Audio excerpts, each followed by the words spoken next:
Buenas noches, ¿cómo están ustedes? Aquí estamos en el segundo capítulo del programa Actualidad 23. Tenemos una semana muy noticiosa que compartir con ustedes y por supuesto que no estoy sola, estoy con el querido pastor José Luis Urel. ¿Cómo está, pastor? Hola, Eleonora, ¿cómo estás? Qué gusto Bien. saludarte y estar juntos una vez más para compartir en este programa que sin duda está bastante nutrido, diría yo, en cuanto a noticias, y esperamos que poder contarle a la gente lo que estamos viviendo. Así que bienvenidos cada uno de ustedes al programa. Sí, y recordarle también a todos quienes nos ven que nos pueden ver a través de la plataforma de YouTube, en Spotify, y ayúdenos ustedes también a que nos sintonicen todos en el 15.1 enlace BPB. Y bueno, vamos a partir. ¿Cuál es la idea, por supuesto, de este programa? Mantener a nuestra gente de la iglesia cristiana y también a los amigos que nos están sintonizando hoy día. ¿En qué va el proceso constitucional? ¿Cómo va funcionando? ¿De qué se trata este proceso también? La semana anterior, que fue el primer capítulo, dimos hartos temas específicos respecto a este nuevo órgano constitucional. Y hoy día vamos a ver también otros aspectos. Hablamos en la semana pasada de la presidenta del Consejo Constitucional republicana, ¿verdad? Tuvimos un contacto que hoy día también vamos a tener contacto con Diego. Así es, Diego Rosales. Diego Rosales. Estuvo bien interesante el contacto con Diego la semana pasada, porque... Sí. Y hoy día también tiene bastantes cosas bien importantes que contarnos, por ya están las comisiones armándose. Eso queremos saber. Entonces vamos a ver cómo va eso, sí, que es importante. Porque... Es importante para la marcha de lo que viene después, los temas a tratar y todo aquello. Exacto, porque recordemos además que se pidió más plazo. Así es. Más plazo para poder pedir las audiencias públicas. Así que también hoy día vamos a ver algo de eso. ¿Y quién es el vicepresidente de este Consejo Constitucional? ¿Sabe que hay un vicepresidente? Lo vimos la semana pasada. Hay una presidenta que es republicana y un vicepresidente, Aldo Valle, que es del Partido Socialista. Ahí están como dos almas en el Consejo y también es bueno porque de cierta manera hay un equilibrio. ¿Qué cree usted? Yo creo que es muy bueno porque tiene miradas desde los dos lados. No hay una mirada extrapolarizada, sino que hay una mirada más dualista, diría yo, más interesante también. Y cómo logran desde esta perspectiva entonces los partidos ponerse de acuerdo. Me parece que es muy bueno porque ambos van a tener que ceder para llegar a converger en una idea común. Eso es muy importante. Además que para quienes pudieron ver la entrevista de la presidenta del Consejo Constitucional el día domingo, estuvo ahí en Televisión Nacional, sí. En una entrevista, ella siempre cuando estuvo hablando dijo que iban a hacer esto en conjunto con el vicepresidente. Lo nombró muchas veces. A mí me llamó mucho la atención eso y eso encuentro que también tiene un espíritu conciliador, un espíritu de unidad y de poder trabajar en un objetivo común. Aldo Valle también es abogado, al igual que la presidenta del Consejo Constitucional, Beatriz Hevia, y él tiene un alma académica. Él fue por muchos años rector de universidad, es abogado y también tiene experiencia. Yo siempre hablo de la experiencia en lo público, porque muchas personas, y fue lo que también hizo fracasar, a mi parecer, el primer proceso, fue que había poca experiencia en lo público. Aldo Valle también él fue candidato a gobernador regional en el año 2020, cuando fue por primera vez se eligieron los gobernadores regionales. Bueno, ahí salió Mundaca, que hoy día es el primer gobernador de la región de Valparaíso. Y Aldo Valle representa también esa región y hoy día es el vicepresidente. Yo espero que a ambos les vaya bien y que, bueno, hoy día no podemos decir mucho acerca del Consejo. No sesionaron el día feriado, ayer, y estamos ahí viendo qué es lo que va a suceder. Luego vamos a tener el contacto con Diego para que nos dé algunos detalles. En la semana pasada también hablamos de las comisiones ya están instaladas y yo les voy a decir las comisiones que hay. Comisión de Sistema Político, son 4 las comisiones. 4 de las comisiones que ya están instaladas: Sistema Político, Reforma Constitucional y Reforma de Estado. Y ahí, ¿se acuerda que yo le dije la semana pasada que, por ejemplo, el capítulo de Fuerzas Armadas de Orden y Seguridad lo habían sacado del capítulo principal y lo querían poner bajo? Bueno, lo pusieron los expertos bajo este capítulo. Y aquí va a haber una comisión de Sistema Político, Reforma Constitucional y Forma de Estado. Yo creo que en ese capítulo debiesen volverlo, ¿no? Además no hay que olvidar que lo que hicieron los expertos es un borrador. Sí, es un borrador. Que es digamos, desde donde parten los consejeros. Por lo tanto, en realidad todo lo que no pudiera haber estado incluido, todos los acuerdos que no se lograron entre los expertos, podrían ser acuerdos que se logren ahora con los consejeros. Así es que me parece que eso va apuntando hacia allá y está bien. Yo creo que tiene que haber un capítulo donde las Fuerzas Armadas tengan su propia participación. Sí, que se les dé la relevancia y el lugar que corresponden, a mi parecer. Ahora, dato curioso, ¿ustedes sabían que los expertos no llegaban hasta hasta el 6 de junio cuando se constituye este nuevo Consejo Constitucional? Sino que los expertos continúan trabajando en el Consejo Constitucional recién instalado, como una manera de, cuando se están discutiendo los artículos, cuando se está discutiendo este nuevo proyecto de constitución, ellos están diciendo las normas. Por ejemplo, ¿por qué se dictó esa norma? ¿Cuál fue la discusión que hubo en esa norma? ¿Qué le parece a usted, pastor, que los expertos estén instalados todavía ahí? ¿No será como un poco invasivo que estén todavía instalados en No necesariamente. en la convención? Sí, yo diría que no necesariamente, porque muchas veces la letra dice una cosa y tú no logras interpretarla. Tú sabes que la letra es muerta en algunos aspectos. Es como cuando uno manda un mensaje por WhatsApp a alguien y él dice, oye, pero ¿por qué me dijiste eso? Sí, pero que te lo di, el tono era distinto. Claro. Entonces, de pronto a mí me parece que tenerlos como consultores no es malo. Es decir, ¿cuál es la idea que ustedes plantearon en esto? Y a lo mejor no es tan descabellado lo que aparece en el texto, de acuerdo a la idea, pero tal vez desde esa perspectiva entonces ellos podrían corregir, adecuarlo más, que pueda leerse mejor, porque no te olvides que las cosas a veces tienen que leerse bien. Sí, es cierto. Tal vez faltó un punto, tal vez faltó una coma, algo faltó, y si con alguno de esos elementos faltantes no nos permite entender el texto o nos permite que leamos un texto tergiversado. Me parece bien. Bueno, es algo así cuando en las leyes los diputados comentan las leyes, las hacen y después muchas personas cuando están haciendo un nuevo proyecto de ley o se dirigen a una ley hablan del espíritu de la ley, lo que quiso decir el legislador y ahí se van a las actas que están redactadas. Entonces, de alguna manera que estén los expertos también, si bien para algunos puede ser un poco invasivo que los expertos sigan ahí, porque hoy día este es un consejo nuevo, ellos tienen toda la autonomía suficiente como para poder redactar nuevas normas también, para poder cambiar algunas normas, pero también se dice que el texto quedó bastante amarrado de cierta manera. Así que ahí va a ser interesante que en la medida que las comisiones ya estén funcionando, nosotros podamos ir haciendo el seguimiento y ver ya en lo específico qué es lo que está pasando. Hoy día se han invitado muchas universidades, a organizaciones también, escuchando. Yo me recuerdo que en la comisión de expertos pasada no me tocó, sino que yo fui porque, ojo, cualquiera puede ir, se puede registrar, inscribir y pueden ir a escuchar el desarrollo de las comisiones. Yo fui, me inscribí y fui a una justamente cuando le tocó exponer al Contralor. Y me gustó mucho la exposición del Contralor porque además de ser muy clara, el Contralor igual es una persona que tiene obviamente mucho conocimiento de lo público, una autoridad, por supuesto, entre comillas, de un órgano autónomo, que eso está muy bien que exista también en lo público, en el sistema político.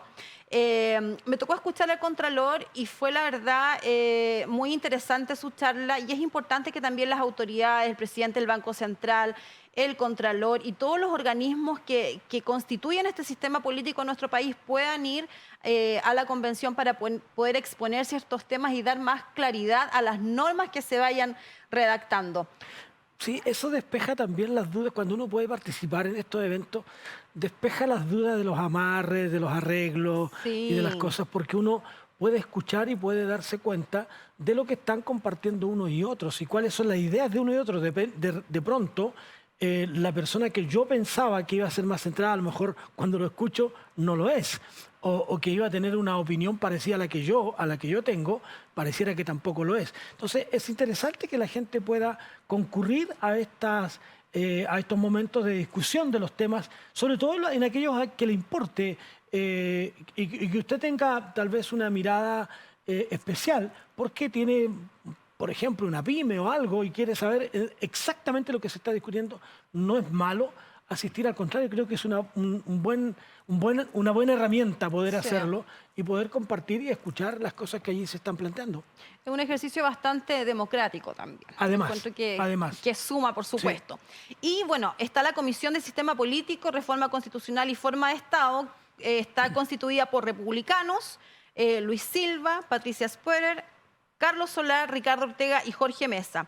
Por Evópolis, recordemos que Evópolis solo tiene una representación en el Consejo Constitucional, que es Gloria Hood.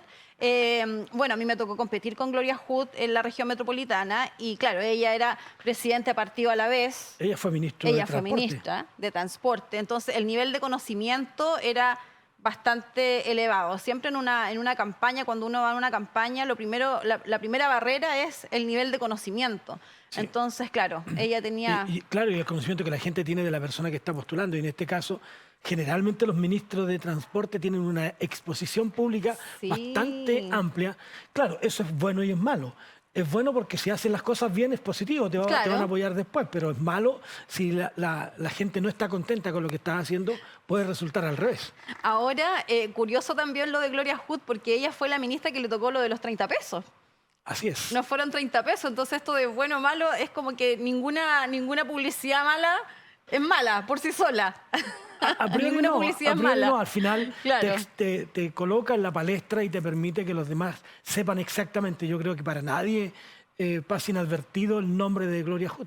Sí, así que bueno, ella también está aquí en esta comisión, está Edmundo Lutanz y María Claudia Jorquera, ellos son de la UDI, de Convergencia Social. También hay una persona, Jessica Bengoa, el Partido Socialista y Revolución Democrática, y está la persona de los pueblos originarios. Recuerdan ustedes que la semana pasada vimos que había un escaño de los pueblos originarios, solo uno, y ahí se conformaron los 50. Inicialmente eran 51. Exactamente, pero ahí hubo algunas bajas. Una renuncia. Unos terremotos que aparecieron en la primera semana de instalación. ¿Qué pasó ahí, Pastor? Terremoto no es una buena palabra que le gusta al ministro de Educación, ¿no? Ah, bueno, sí, terremoto no le gusta. Terremoto no es una buena palabra. Pero bueno, hay un pasado, hay un dicho que dice, tu pasado te condena. El pasado te condena, y te persigue. Claro. ¿No? Y el pasado condenó al consejero de tal manera que él prefirió abandonar y dejar todo hasta ahí. Es más, él estaba como probable candidato a la presidencia, si no me equivoco. Sí, también. Entonces, fue realmente fuerte para los republicanos perder un escaño en el fondo y perder una persona ahí que estaba participando con ellos. Así es que desde esa perspectiva yo siento que esta oportunidad que se le da a los pueblos originarios, a mí me parece bien. Sí, a mí me parece bien. No me parecía también tanto que tuvieran todos los escaños que tenían la vez anterior. Estaban sobre representados. Sí, creo que no es así. Pero por otro lado, no solamente hay una representación no solamente representación por elección, sino también como un escaño reservado que me parece pertinente e interesante a la vez. Por eso quedaron 50. Por eso quedaron 50, claro. Ahí entre la sumatoria y las restas quedaron 50, que inicialmente son 50 los que componen este consejo. La otra comisión es la Comisión de Función Jurisdiccional y Órganos Autónomos. También, bueno, en realidad todas las comisiones, la mayoría son republicanos. Y todas están presididas por republicanos. Sí. Ahí de repente decían que era injusto que todas fuesen presididas por republicanos, pero eso es la democracia. Si la mayoría de los electos fueron republicanos, entonces era como un poco evidente que las presidieran las comisiones ellos, porque también esto da cuenta un poco de cómo está constituido el Consejo. Sin embargo, la distribución que se hizo por cada una de las comisiones fue bastante equitativa, diría yo, bastante justa, ¿no? De acuerdo también a la cantidad de personas que podían representar dentro de cada uno de los partidos. Como decías tú recién, el tema de los pueblos originarios, hay solo un representante, por lo tanto podía optar a una sola de las comisiones. Exactamente. Por la cantidad de personas que habían allí. Sin embargo, en las demás me parece a mí, yo estuve mirando los listados, se ve bastante equitativo, justo, diría yo, y desde esa manera con bastante participación. Por lo tanto, la mirada que va a haber va a ser una mirada más transversal, no solamente una mirada desde la derecha o una mirada desde la izquierda, sino una mirada donde miramos hacia el centro, ojalá todos. Bueno, eso es lo importante, que finalmente no se pierde el objetivo, que el objetivo es poder tener una buena constitución para nuestro país. La tercera comisión es la Comisión de Principios, Derechos Civiles y Políticos. Las tengo aquí anotadas porque los nombres de cada una de las comisiones son largos y complicados para el común de la gente y distintas a la anterior. Bueno, también por supuesto hay republicanos, Ángela López, Mariela Fincheira, María Gatica. María Gatica, usted sabe que es la hermana María Gatica. Hermana María Gatica, ella es de la región del Maule. Ella es de la región del Maule y la hermana María Gatica fue también candidata a senadora en la elección anterior cuando compitió el Rojo Edwards, que fue el único senador por republicanos que salió en la región metropolitana. También en esa misma lista iba ahí abajito la hermana María Gatica. Sí, bueno, ella es de la región del Maule, una región que dejó fuera a un hombre que todo el mundo pensaba que iba a ser, Sutil. Sutil. Y Sutil quedó fuera. Ahora, ojo que Sutil, él quedó fuera por paridad. Exacto. Y no precisamente por republicanos. Porque, bueno, sí, republicanos ahí le fue bastante bien. De hecho, la hermana María Gatica salió por otro que la arrastró de tiraje. Pero ahí Juan Sutil sacó una cantidad de votos enorme y igual quedó alguien de Renovación Nacional, porque él era de Renovación Nacional, pero por paridad tuvo que ceder su escaño a una mujer de Renovación Nacional del mismo partido que tenía, pero infinitamente menor cantidad de votos que él. ¿Qué le parece a usted eso? Mira, yo escuchaba el otro día a la presidenta del Consejo. Ya no está tan de acuerdo con este asunto de la paridad. Paridades, no porque sea malo, sino que porque de alguna manera suele ser injusto. Porque quienes obtienen la mayoría son los que las personas decidieron que fueran sus representantes. Exactamente. Por lo tanto, una persona, por ejemplo, en este caso que tú estás comentando, el caso de Juan Sutil, él sacó una enormidad, no recuerdo cuántos fueron los votos que alcanzó, pero fueron muchos, y sin embargo, por este asunto de la paridad, él queda fuera. También ocurrió con los senadores y con los diputados hace algunos años.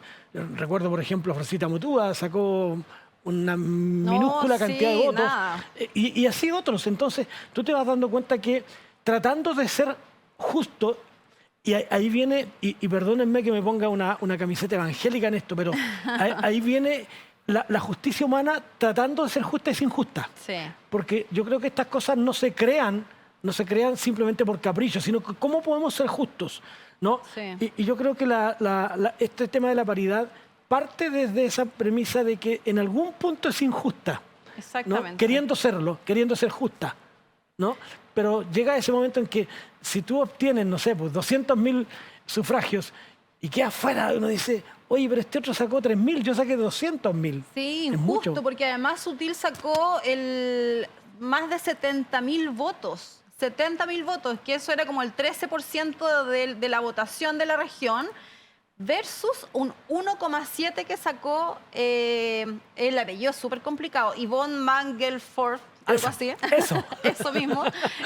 Quien lo reemplazó por paridad, un 1,7%. Entonces, o sea, ahí está lo que te acabo de decir. La disparidad de género. Que tratando de ser justos, es decir, que hayan hombres y mujeres en una cantidad igual, sin embargo, es injusto de acuerdo a la decisión de los votantes. Exactamente. Porque los votantes dicen, mire, yo quiero que sea esta persona, sin embargo, la forma de hacer las cosas te dicen, no, lo vamos a hacer de esta otra manera.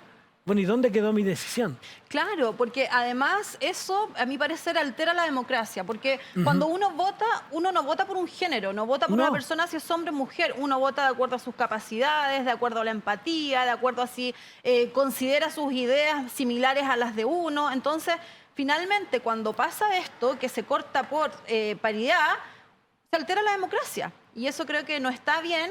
Y yo le voy a contar, Pastor, que yo fui víctima, no me voy a hacer la víctima, pero fui la víctima de este tema también, porque en la primera elección de convencionales constituyentes yo también fui candidata, teniendo la mayoría de mi lista en el Distrito 13, y éramos 5 mujeres, eran 5 cupos, éramos 5 mujeres las primeras mayorías.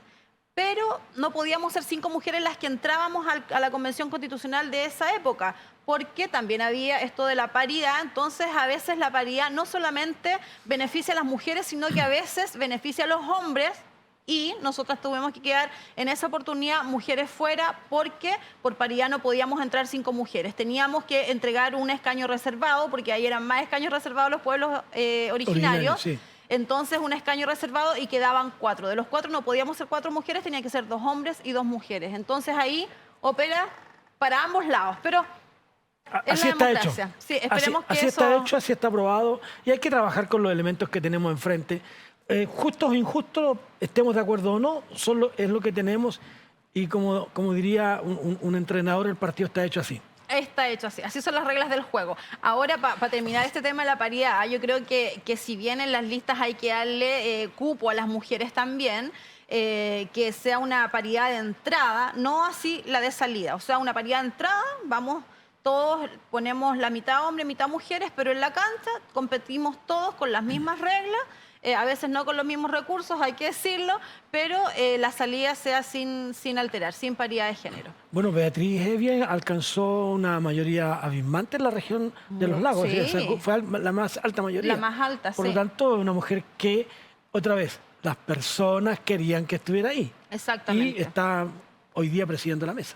Así como Luis Silva también sacó una mayoría Más alta abrumadora mayoría del país. en la región metropolitana y salieron 2 hombres republicanos en la región metropolitana. Bueno, esta semana también vimos que se juntó la presidenta de la convención del Consejo Constitucional, uno tiende a decirle convención, pero es del Consejo Constitucional, Beatriz Hevia, junto con Aldo Valle, el vicepresidente, con el presidente de la República. Fueron ambos a La Moneda, tuvieron una reunión muy republicana. ¿Qué opina usted de esta reunión, Pastor? ¿Cómo la vio? Mira, el presidente, yo creo que es bueno llegar a algunos acuerdos y escuchar al presidente. Creo que él tiene alguna idea de cómo quiere que funcione esto y cuáles son sus expectativas en cuanto a lo que viene en la nueva Constitución. Y a mí, yo creo que desde esa perspectiva es bueno que se junten, no para simplemente decir después, mira, el presidente quiere esto y le vamos a dar esto. Claro. Pero sí para escucharse. Siempre escucharse va a ser bueno. Y poder acercarse al presidente en una reunión protocolar, en todo caso. Sí, muy no es una reunión de acuerdos. Es una reunión protocolar donde tanto la presidenta como el vicepresidente se van a donde el presidente de la República para presentarle su saludo protocolar y el presidente también darle la bienvenida. Y me imagino que sin teléfonos de por medio, ¿no es cierto?, entregaron algunas ideas ahí, algún trabajo, fustigando con esto del teléfono. Sí. ¿No? Creo que llegaron a algunos acuerdos. Yo siento que está bien hacerlo así, ¿no? Sí. Para que ellos pudieran expresarle al presidente, mire, ¿sabe qué? Nos gustaría escucharlo, pero no nos gustaría, y lo más probable, ella decía en esta entrevista que tú mencionabas en Estado Nacional, en Televisión Nacional, ella decía que de lo que ellos pretendían era este saludo protocolar, no para que el presidente diga así tienen que hacerlo, porque son personas también inteligentes que no van a permitir aquello. Exactamente, y de hecho igual es una reunión, por eso yo digo es muy republicana, porque recordemos que también, bueno, es difícil no hacer el símil con la primera experiencia de la convención pasada, pero recordemos que en la convención pasada el presidente, en ese momento Sebastián Piñera, no asomó pero ni la nariz en ningún momento en la convención. Que no fue invitado tampoco. No fue invitado, no fue considerado. También el ánimo, como que los ánimos eran distintos. Estaba enrarecido. Estaba enrarecido el ambiente, era todo como distinto ahora. Y eso también como que da un poco de esperanza a este nuevo proceso, ¿no? Yo lo veo bastante, este nuevo proceso lo veo bastante amigable. Sí.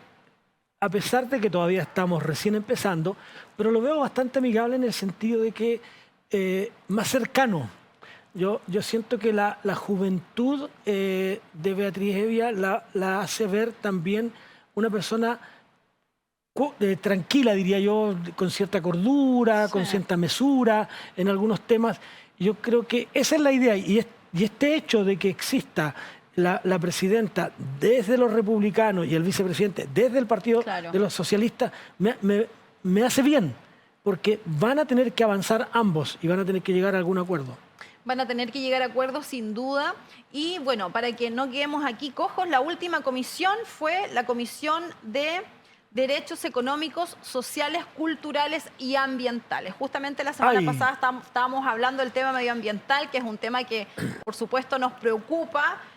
Cómo estamos hoy día, también compuesta en su mayoría por republicanos Y también ahí está de Renovación Nacional Pilar Cuevas. Pilar Cuevas, y a mí me tocó trabajar con Pilar Cuevas en la SUBDER, en la Subsecretaría de Desarrollo Regional. Ella fue intendenta en Aysén y precisamente hoy día también es representante de esa región. Pilar Cuevas estuvo también en Aquí se debate, ahí en un canal cercano.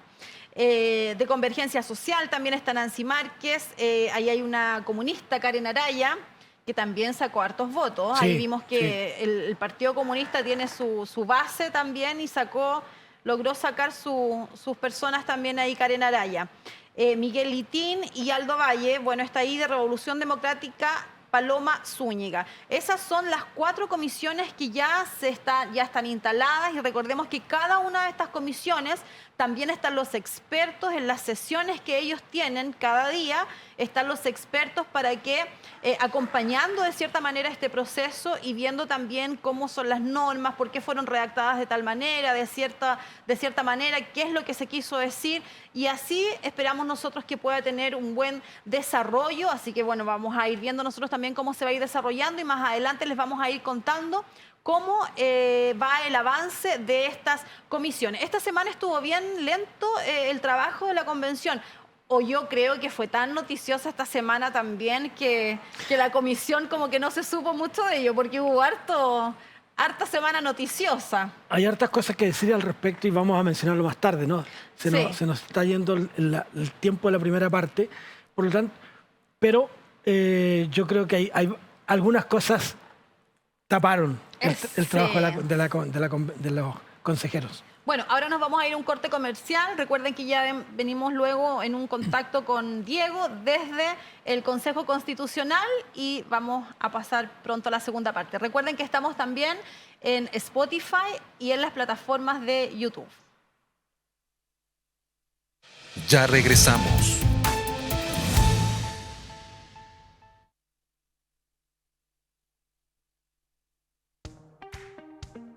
Disfruta de nuestra programación.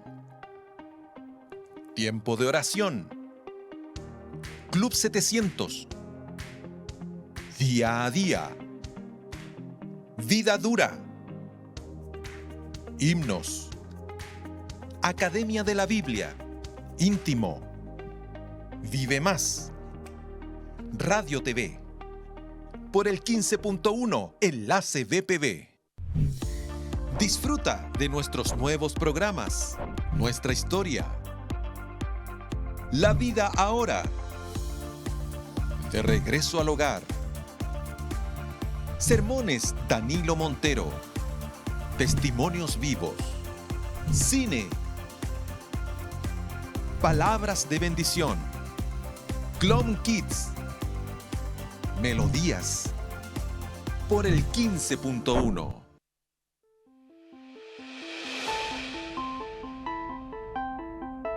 Actualidad 23.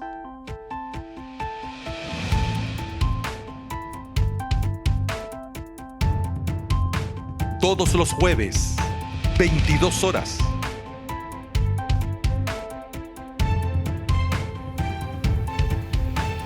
Por el 15.1, Enlace BPB. Hemos vuelto.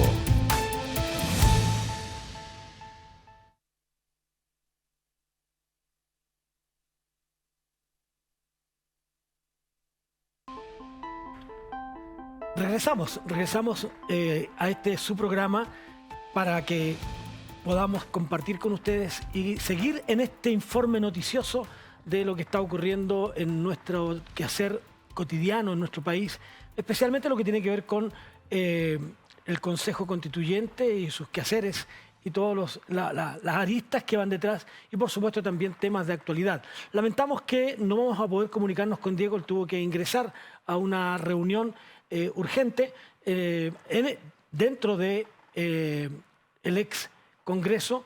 Él está desde allá compartiendo con nosotros y por lo tanto hoy día no va a poder estar. Pero por supuesto que tenemos mucha información que entregar, Eleonora, y tenemos muchas cosas que decir todavía.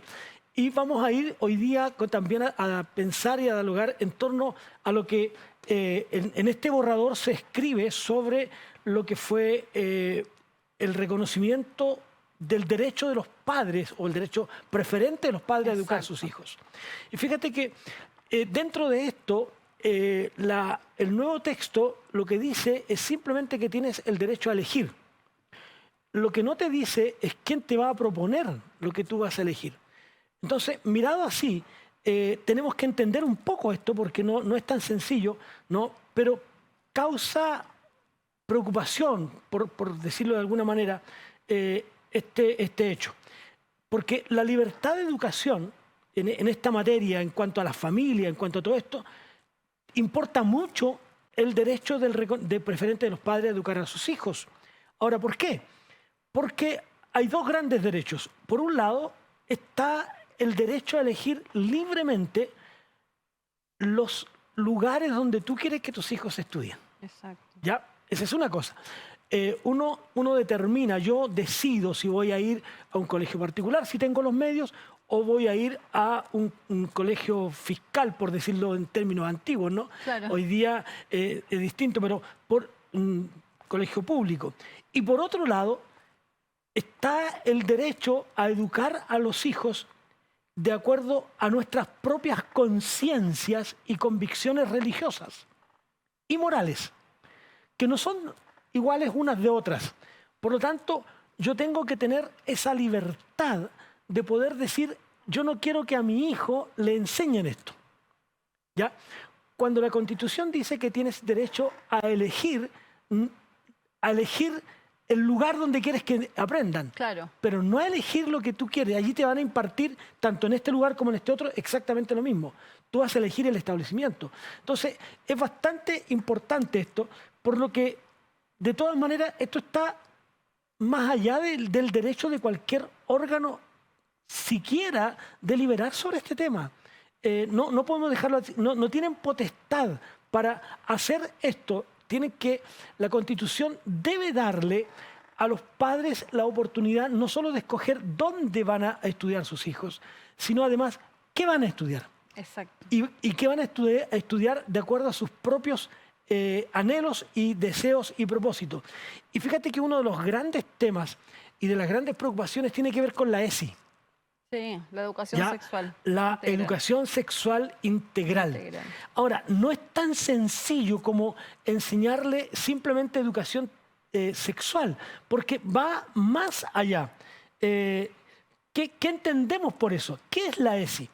Y la ESI es simplemente, fíjate que va más allá del marco de lo nacional. Tú sabes que la ESI está interviniendo también la UNICEF, la UNESCO. En la ONU precisamente estos días se estaba discutiendo sobre el tema y hubo un gran movimiento porque vulnera el derecho de los padres a poder elegir su propio concepto. Ahora, uno de los elementos que la ESI hace es que promueve la enseñanza sexual en los niños desde los 2 años. Wow. O sea, ese es uno de los puntos. Y eso realmente es fuerte, porque en el hogar nosotros vamos educando a nuestros hijos paso a paso, paulatinamente, de acuerdo a su edad, de acuerdo a la capacidad que puede de entender. Aquí simplemente, incluso estaba escuchando en la mañana, en Mesa Central de Teleradio, sí, ¿no? Estaban hablando de este hecho de que más allá lo que hace es simplemente darte, más que poder ayudarte en algunos aspectos, lo que hace es intervenir. Fíjate que hay que tener cuidado con eso. Y decía, por ejemplo, una persona que la educación, dice, la delgada línea entre educar e imponer es muy delgado. Y a veces lo que hace la ESI es imponer y no educar. Y tenemos que tener cuidado con eso, porque cuando se habla de que un niño a los 2 años se le educará, es decir, el abecedario, lo que va a ocurrir, Eleonora, y aquí te doy la oportunidad, es que esto es como una alfabetización, como alguien dijo. Es que eso al final exacto, es lo que tu hijo va a querer saber y lo que va a aprender. ¿Cómo ves eso? Bueno, yo veo como un peligro lo que está sucediendo hoy día respecto de la ESI y me parece muy bien esto que se haya levantado una acusación constitucional contra el ministro de Educación. ¿Y cómo lo vinculamos nosotros con el Consejo? Que efectivamente tiene que quedar establecido la libertad de los padres, no solamente de elegir, sino que de educar a nuestros hijos. El derecho a educar a nuestros hijos respecto de estos temas es un derecho y un deber de los padres, no del establecimiento educacional, sobre todo cuando había ejercicios para niños pequeños, niños de primero básico, ejercicios de cómo conocer su cuerpo. De más está hablar el tema de lo que pasó en Talcahuano con estos niños. Y eso dijeron, bueno, no, es que esto tiene que ver con un programa municipal. Eso es un programa de educación del Ministerio de Educación. Entonces, no nos perdamos en eso. Y yo escuché, Pastor, no sé si se refiere al mismo programa de T13 Radio, cuando estaban hablando de este tema de la educación sexual. Y decían, pero bueno, nosotros tenemos que educar a los niños en temas sexuales, tenemos que decirles cómo es su cuerpo. Bueno, yo cuando chica, imagino que usted también, teníamos clases de biología, que nos pasaban el cuerpo humano, que nos pasaban los procesos, ¿cierto? La etapa de la pubertad, cuando uno va creciendo, los cambios físicos que uno va teniendo de acuerdo a nuestras edades. Pero eso eran clases de biología, pero lo que se está hoy día queriendo imponer, porque es una imposición en nuestros niños, son clases de educación sexual relativas al género. Exacto. Y nos están también poniendo, y en este programa ellos decían, entonces nosotros tenemos que enseñar a los niños que hay distintos géneros. Y ahí ya es como estas realidades que nos hacen querer ver que la realidad es distinta. Sí. De chicos, de pequeños. Absolutamente. Desvirtuando lo que es la enseñanza de los padres de la casa, del hombre, de la mujer, ¿verdad? Y ya es como que dan por hecho que hay un tercer género, o cuarto, o quinto. Exacto. Ahora, al Estado le compete garantizar el derecho de que los niños reciban una educación sexual sin imposiciones ideológicas. Sin apellido. Porque aquí está el problema. Sí. Hay una imposición ideológica. Es decir, para llegar a... Ese es el objetivo. Y ahí es donde tenemos que nosotros ponernos un poco despiertos, por decirlo de una manera, y usted tiene que revisar esto. Usted que tiene niños, yo soy abuelo y mis nietas ya son grandes, pero no tengo hijos menores. Pero imagínate un niño de 2 años que van a empezar a educarlo de tal manera que en un tiempo muy breve él va a poder determinar, ideologizado, porque es una ideología la que están inculcando, va a llevarlo a pensar que es normal lo que es anormal. Claro, porque lo que ellos llamaron esto es como, es la educación no sexista, es trabajar en los niños en una educación no sexista. Y ese título ya de antemano dice que van a trabajar en temas de género. Sí, claro. Entonces, eso es lo que nosotros como padres, o al menos yo estoy totalmente de acuerdo con la acusación constitucional contra el ministro, porque no puede ser que a nuestros niños desde kinder, desde primero básico, empiecen con estos ejercicios y esta educación no sexista imponiendo una ideología de género, que yo creo que ese es el deber y el derecho, sobre todo, de los padres, de la educación que tiene que estar en la casa y no precisamente en el colegio. Ahora, cada familia debe determinar qué tipo de educación debe recibir su hijo. Exactamente. Y a la edad. Es mi derecho. Ahora, siendo tu derecho, ¿no es cierto? Y de ahí que viene el derecho preferente de los padres, siendo el derecho de los padres, porque son tus hijos, al Estado le compete educarlos en áreas que son normales, como tú mencionabas, ¿no es cierto? Biológicamente, de acuerdo, la biología hay que enseñársela. Pero de ahí a comenzar a inculcar en un niño de 2 años ideologías sexistas y sexuales es complejo. Sí. Y tenemos que tener el cuidado con eso. Y ahí a mí me hizo ruido un tema que yo también escuché algunos periodistas, y lo escuché en la radio, lo he escuchado bastante también, que dicen que tienen que educar a los niños en una educación no sexista por discriminación, porque hay niños que no se sienten mujeres u hombres, entonces hay cierta discriminación en ellos y tenemos que trabajar en la discriminación. Y yo quiero decir una cosa, que la discriminación no se tiene que trabajar solamente, o el bullying y todo esto que nos están poniendo como para que nosotros creamos en esta realidad, el bullying, la discriminación por sexo, por género, por ideología. Eso es discriminación sí o sí, no necesariamente va a ser discriminación porque a un niño lo estén discriminando porque se crea niña, porque se crea niño.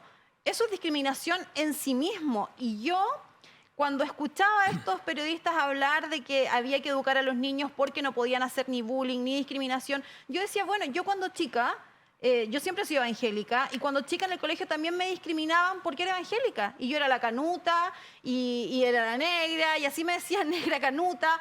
Y muchos de mis compañeros me veían en la calle, de repente cuando íbamos ahí a las prédicas en la calle me hacían burla. Eso también es discriminación. Entonces hoy día se está desvirtuando el tema de discriminación solo llevándolo a un área que tiene que ver con el género. Y esto no tiene que ver necesariamente con el género. La discriminación es discriminación, el bullying es bullying en todo ámbito de la palabra. Sí. Pero hay un tema de ideología de género que se quiere imponer en nuestros niños y ahí yo encuentro que hay una delgada línea que es donde los padres hoy día, y yo agradezco a las diputadas del Partido Social Cristiano que fueron las que levantaron esta acusación contra el ministro, y también las bancadas que lo están apoyando. Hoy día hay bancadas inclusive de la democracia cristiana, diputados que están apoyando esta acusación porque tiene que ver con los niños. Y cuando hablamos de niños, esto es algo que no se puede permitir para nosotros, sobre todo como padres de niños pequeños. Vamos a ahondar un poco más en eso, Eleonora, cuando vayamos al tema de actualidad, que parece que es un tema que está hoy día muy, muy fresco todavía y que va a seguir subiendo, ebulliendo en todo este tema. Pero quiero tocar un tema también que hoy día es interesante en esto de esta nueva Constitución y tiene que ver con los derechos de las personas, ¿no? Si tú miras y analizas los derechos fundamentales de los individuos, aparece esta gran discusión de los temas valóricos, ¿no? Sí. Y que algunos le sugieren y trabajan en razón de que son importantes. Quiero decirte que hay una organización, que es la ADIR, que es la Asociación de Diálogo Interreligioso, que reúne a diferentes organizaciones religiosas. Ellos enviaron un texto a los expertos, a los expertos, para que ellos pudieran incluir en este borrador algunos estos aspectos que eran importantes. Sin embargo, quedaron fuera algunas cosas bastante importantes. Por ejemplo, tú miras en este derecho de la libertad, tiene que ver con este propósito de el derecho de los niños. Dice que está el derecho a la vida. Claro. Pero no está el derecho del que está por nacer. Exactamente. La Constitución, lo sacaron. La Constitución del 80, ¿no es cierto?, que ha tenido muchas correcciones. Constitución del 80. Muchas correcciones, sí. y que está bien, creo yo, que se haya corregido en muchos aspectos que era necesario corregirla. Exacto. Pero decía que estaba la libertad, no solo de la libertad religiosa, no solo la libertad de la persona misma, sino la libertad del que está por nacer. Sí, y el ahí derecho a la vida. No solo el derecho a la vida, claro, sino el derecho del que está por nacer. Sí. Y ahí hay un gran tema, porque al quedar fuera, vamos rápidamente, aunque muchos dicen este país va a llegar a lo que es un aborto libre, pero tenemos que de alguna manera decir que hay cosas que tenemos que consensuarlas como país. Porque no es todo el país.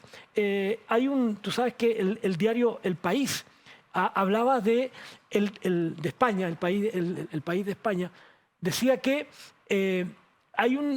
hoy día el gran voto protestante o cristiano que le llaman, ¿no? Y ahí está Noam Hilterman, ¿no es cierto?, que habla de ese hecho, el tema de los votantes que son más tradicionales. Sí. No habla solo de evangélicos, habla de cristianos en general, que son más tradicionalistas, que no están de acuerdo en estas cosas. Claro. Y que para eso son muy cerrados. En el tema, por ejemplo, del aborto. Claro. Muy tradicionales y que el país no está contento con eso, dice este diario de España, y que menciona este hecho.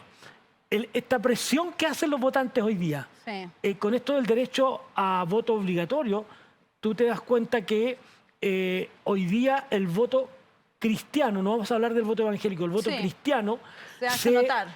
Se fue, sí, ¿no?, en temas de vida, en temas de derechos de esta naturaleza, se fue hacia la derecha. De ahí un buen resultado con los republicanos. Pero que dice que en lo político se va y transita hacia el otro lado, en lo económico. Sí.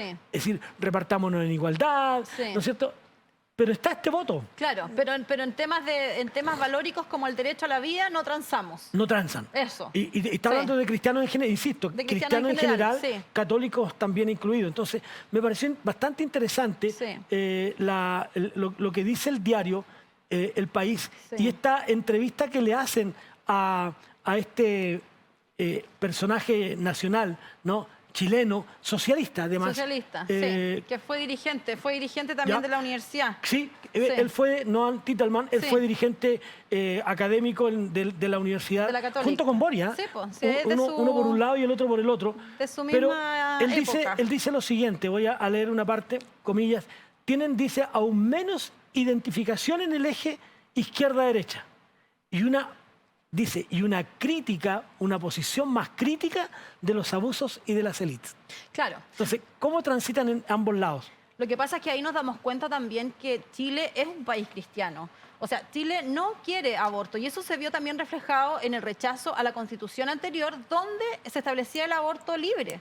Entonces nos damos cuenta una y otra vez que Chile es un país cristiano, que Chile no quiere aborto libre y hoy día también es importante que se pueda defender.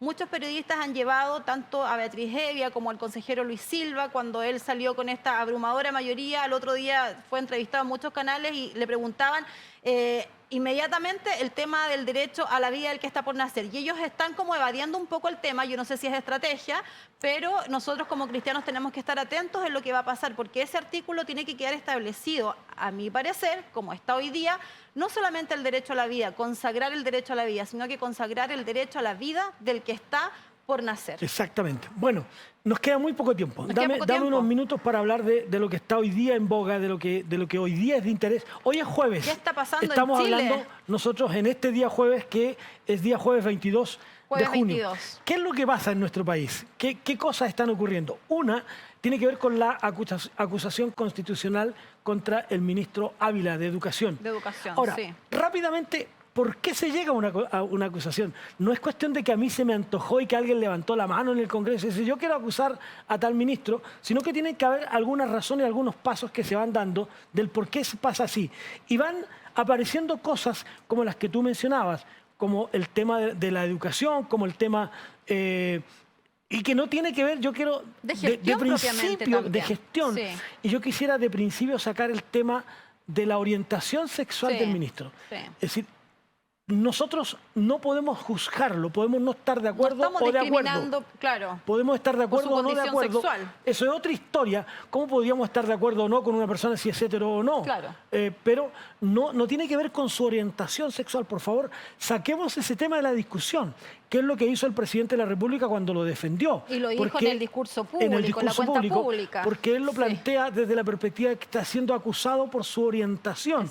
No es así, sino que hay un problema de gestión. Y hay varios pasos que se dieron para llegar a estos precisamente. Entonces, ¿cuáles son los contenidos? ¿Cuáles son los capítulos? Los capítulos de la acusación. Hay por lo menos 4 capítulos. El primero de ellos tiene que ver con la infracción del derecho preferente de los padres, lo que ya decíamos, ¿no? Sí. Los padres tienen el derecho de educar a sus hijos y como ellos lo deseen, ¿no? El segundo capítulo tiene que ver con la infracción del derecho preferente de los padres a educar, tiene que ver con lo mismo, ¿no? Es decir, orientaciones para el resguardo del bienestar de estudiantes con identidades de género y orientaciones sexoafectivas, es decir, orientarlos hacia el LGTB, por ejemplo. Claro. Orientados. Recordemos los cuadernos, ideologización, los cuadernos que se repartieron a principio de año con estas orientaciones LGTBIQ y todos los apellidos. En tercer lugar, es la infracción de la Ley General de Educación al excluir a los estudiantes con discapacidad de la política de educación inclusiva del Ministerio de Educación. Y en cuarto lugar... Y es un punto relevante, fuerte, o sea, de eso sí que hay que preocuparse. Y un cuarto punto es la infracción al rol de autoridad y conducción del sector privado. Estos son los 4 puntos sobre los que se va a acusar al ministro. Ahora, ¿cuáles son los puntos más críticos? El ausentismo. Hoy día muchos niños no van a clase. Muchos no. Después de la pandemia hay muchos que nunca volvieron a clase. Simplemente tampoco, no llegaron. Se han empeorado estos recursos. Una infraestructura educativa, ¿no? Hay que trabajar sobre eso. Calidad educativa. Sí. Calidad educativa que debe ser no solo para la educación superior, sino una calidad en todo. Sí. Y esto tenemos que reconocer que es cierto, hay una pandemia, pero no podemos echarle la culpa de todo a la pandemia. Sí. No puede ser eso. De hecho, cuando se habla de desigualdad, mucho tiene que ver ahí la base, porque ahí no hay una educación igual para todos los niños. Hoy día se puede hacer educación en deporte, en filosofía, en educación cívica. Hay que trabajar en los contenidos para los niños y en eso está también fallando mucho el Ministerio de Educación. Y finalmente está el tema del CENSE, que también es fuerte porque bajamos horrendamente en cuanto al CINSE. Que se bajó muchísimo y eso también es preocupante. Y antes que se nos vaya el tiempo, ya se nos ha ido muy rápido, recuerden 15.1 BPB. Enlace en las plataformas de YouTube y también en Spotify, pero antes que se nos vaya, la noticia de la semana también. ¿Qué es lo que está pasando con esta Fundación Democracia Viva? Lo que está pasando en Antofagasta, una vergüenza. Yo sé que nos queda poco tiempo, pero me gustaría probablemente ahondar en esto la próxima semana porque esto es una vergüenza. Que está bastante viva, parece, ¿no? Está bastante viva esta fundación, no estaba muerta, está bastante viva. Una fundación además nueva, una fundación nueva que tiene vínculos con una diputada, con la diputada Catalina Pérez de Revolución Democrática, que además está su pololo, al que desconoció en su conferencia de prensa, su pololo y su ex jefe de gabinete, que era el Ceremi de vivienda. Recordemos que vivienda, cuando uno habla de vivienda, uno piensa en los campamentos, uno piensa en cómo ayudar a la gente a que pueda aportar a los subsidios, cómo hacer ahorro para que la gente tenga su subsidio habitacional y puedan tener casa finalmente. Pero ¿a qué se dedicaba mayormente esta fundación? Netamente a temas políticos. Sí. Y eso es una vergüenza, todas las transferencias de dinero. Hoy día esto solamente es como la punta del iceberg. Se hablan de miles de millones. Miles de millones de pesos. Solamente esta fundación recibió alrededor de 500 millones de pesos. Imagínense, 500 millones de pesos para hacer charlas, para hacer proselitismo político, porque eso es realmente lo que hacían. La directiva, todos relacionados a Revolución Democrática y... Yo les voy a decir algo más. ¿Saben cómo se dieron cuenta de esto? Porque los funcionarios de la Asociación de Funcionarios del Serviu en Antofagasta mandaron un correo, porque ellos empezaron a ver estas irregularidades y mandaron un correo al nivel central que le hicieron llegar a la subsecretaria, que también la subsecretaria de Revolución Democrática, y la verdad es que hicieron vista gorda a este correo. Y ellos empezaron a ver bastantes irregularidades y dijeron esto no puede ser. Como no los escucharon, fueron donde los diputados de la región y ahí recién empezaron a levantar el tema y se dieron cuenta de estas transferencias porque además en el servicio público, cuando se hacen transferencias, estas transferencias son transferencias directas. Generalmente cuando uno aporta a una fundación, cuando el Estado aporta a una fundación, es a través de licitación pública. La licitación pública, se postulan las bases, se publican las bases son públicas, pueden postular todos quienes quieran y además se va con reglas súper claras. Sin embargo, estas transferencias a esta fundación fueron transferencias directas. Sí. Ahora, la cosa es también cómo es que no se ayudan, digo yo, y cómo es que no ayudan al presidente. ¿Por qué razón digo esto? Porque ella, la dirigente, era candidata, es diputada de la República y era vicepresidenta de la Cámara de Diputados. Exacto. Sin embargo, tuvo que bajarse, no renunciar, pero está suspendida su posición como vicepresidenta. Entonces digo, ¿cómo no se ayuda a sí misma en sus pretensiones políticas? Y por otro lado, por favor, ayuden al presidente. Lo están llevando de una vez a la otra. Yo creo que el pobre se levanta cada día con un problema más allá de los partidos de oposición, con un problema desde su propio sector. Yo diría, por favor, traten de ayudarlo. Yo no quisiera ir en contra del presidente, pero creo que él está sufriendo más que otros por culpa de su mismo sector. Y eso es peligroso. Yo diría que es la falta de experiencia, o sea, directamente la inexperiencia de cómo funciona el aparato público. En el aparato público hay protocolos que se deben seguir, hay reglas que se deben seguir. No es simplemente por simpatía política, yo te paso 10.000, yo te paso 20.000. O sea, esta es la punta del iceberg. Lamentablemente tuvimos poco tiempo, pero ya la próxima semana a mí me gustaría ahondar esto. ¿Por qué?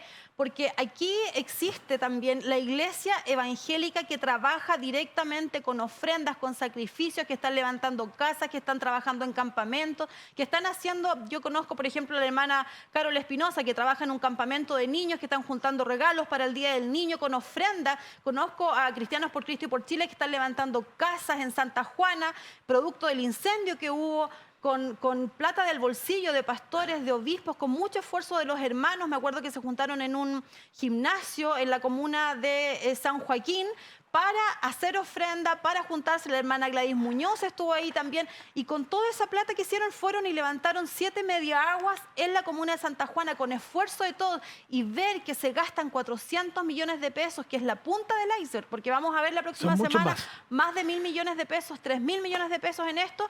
La verdad es que es una vergüenza. Amigos y hermanos, se nos fue el tiempo. Quisiéramos seguir compartiendo mucho más con ustedes, pero recuerde, cada jueves a las 22 horas nos encontramos aquí con Actualidad 23.